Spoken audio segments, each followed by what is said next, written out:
আসসালামু আলাইকুম ওয়া রাহমাতুল্লাহি ওয়া বারাকাতুহু। আজ নভেম্বর 29 তারিখ 2025। নিউ টিভির তরফ থেকে আমি আপনার ভাই সালমান।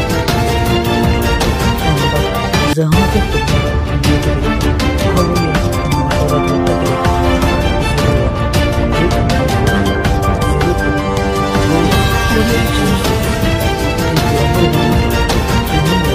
হোয়াটসঅ্যাপের জরিয়া দিতে পারিবা অনরার আওয়াজরে হেফাজত করা যাব ইনশাআল্লাহ।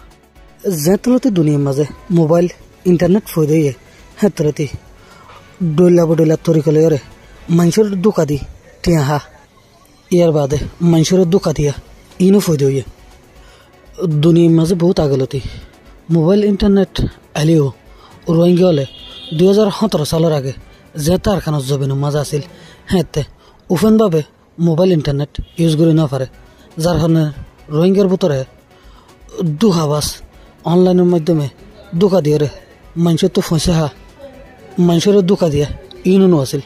যে তলতি 2017 সালের পরে রোহিঙ্গাল বাংলাদেশের জবিনত আসছে, হ্যাঁ তলতি বাংলাদেশের জবিনের মাঝে ইয়ানোরা আরার দেশ মনে করি ইয়ানোরা আরার দেশ এরা আরা আজীবন থাকম ইয়াম মনে করি এটা মোবাইল ইন্টারনেট ইউজ করিবার লাই মৌকা পাই আর মৌকা হিয়ানরে অদে দুনিয়ার দুঃখাবাজল লই মিলিয়রে রোহিঙ্গার বুতর তো কিছু দুঃখাবাজ ফইদইয়ে জুনে ডইলা তরিকা লইরে আম রোহিঙ্গলরে দোকা দি টিয়া বিভিন্ন দোকা দিয়া ইনো রোহিঙ্গার বুতর ভিতরে তিনা গিয়ে ইয়ার বাদে আরেকখান জিনিস এসে দে জিয়ান অনলাইন গেমস বলি হয়, জিয়ানোর জরিয়া দুনিয়ার মাঝে বেশা বেশি মানুষ তবই গিয়ে জিয়ানোর আসর এখন রোহিঙ্গার ভিতর হয়েছে।